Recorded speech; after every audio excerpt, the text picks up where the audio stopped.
Now it is my honor to introduce the United States Secretary of State Marco Rubio, who will speak about President Trump and his accomplishments. Without further ado, Secretary Rubio.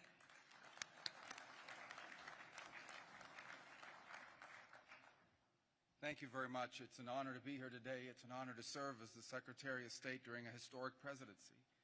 And it's a historic presidency because the President of the United States, Donald J. Trump, is someone who is not limited by what others say is possible or what others say is impossible. He's not limited by some of the things that have happened in the past, and he's willing to national security first, but understanding that in the world that we share with so many others, peace is paramount to all of us. We are here today because of President Trump's vision. If we go back just a few months ago, people thought what was happening in Gaza was impossible to solve. 28 hostages that were dead, others that were still living, all these hostages that were being held. No one thought that that would ever come to a resolution without more fighting and more bloodshed along the way. In fact, frankly, many thought it was intractable. And sadly, many of the institutions that have served us well, in many cases, for the last 70 years, were unable to do anything about it. But President Trump had the vision and the courage to dream the impossible, to believe that it was doable, and to pursue it with all of his heart. And he was in that capacity assisted by an extraordinary team, and I think both Jared and Steve deserve a tremendous amount of credit, Jared Kushner and Steve Woodcock, for all the work they put in.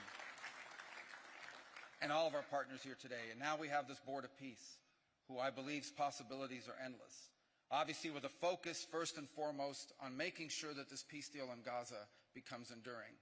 And I know this president has it as his highest priority and will give it everything he has to make sure that this is successful. I also want to acknowledge the extraordinary leaders that are here today. This is not just a board of peace, this is a board of action. Just like President Trump is a president of action.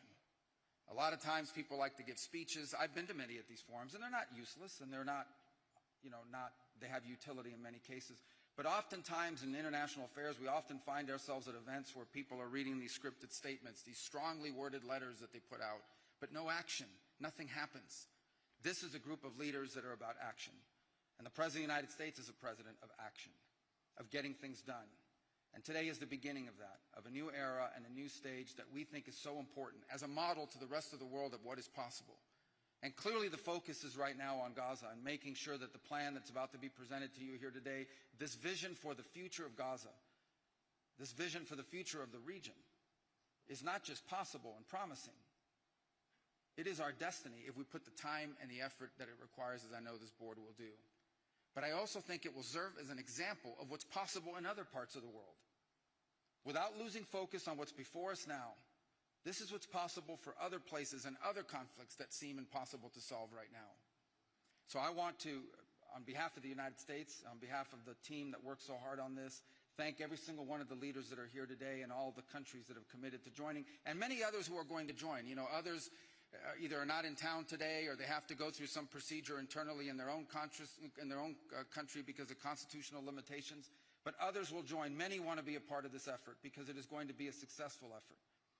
And you see it reflected here today among countries of different backgrounds from different parts of the world, majority Christian some, majority Muslim others, who've come together. In fact, former adversaries who have joined here as part of this Board of Peace. And all was possible, and I want to acknowledge this again, because of the vision and the drive of the President of the United States. So thank you all for joining us here today. We appreciate it very much.